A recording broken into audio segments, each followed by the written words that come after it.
pertanyaan mendasar kita di era ketika PBB sudah 78 tahun dan negara-negara maju semua termasuk negara adidaya selalu menyuarakan perdamaian, kemudian dunia tanpa kekerasan, kesadaran hak asasi manusia. Apakah kita akan terus membiarkan tragedi-tragedi ini terus terjadi?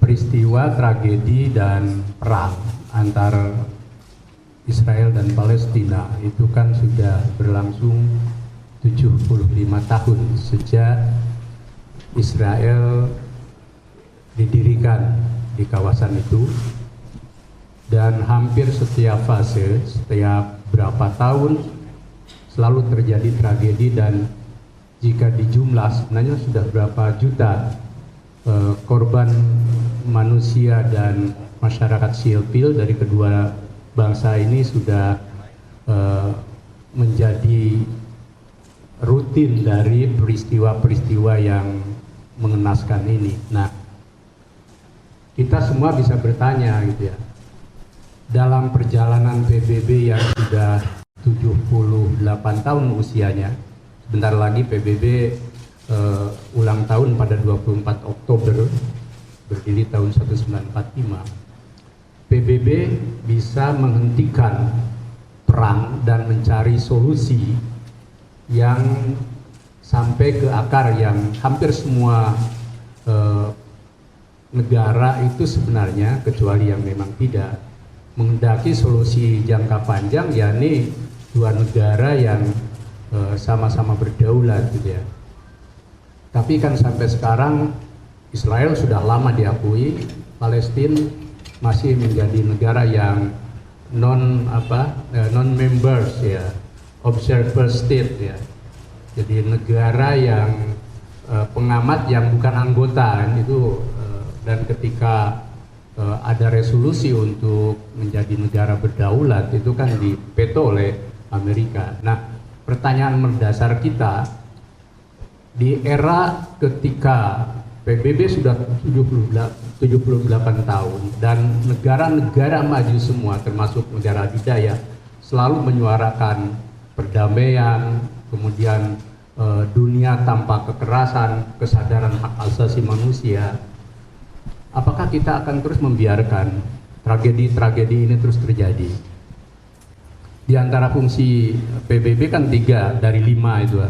1, menjaga perdamaian dan keamanan dunia. Yang kedua, memajukan dan mendorong hubungan antar persaudaraan antar bangsa yang menghormati atau penghormatan terhadap hak asasi manusia. Dan yang ketiga, menjadi pusat penyelarasan berbagai tindakan terhadap negara yang merusak perdamaian gitu ya. Nah, jika tidak ada langkah-langkah yang progresif, saya yakin ya fungsi PBB itu ya semacam impotensi gitu kan.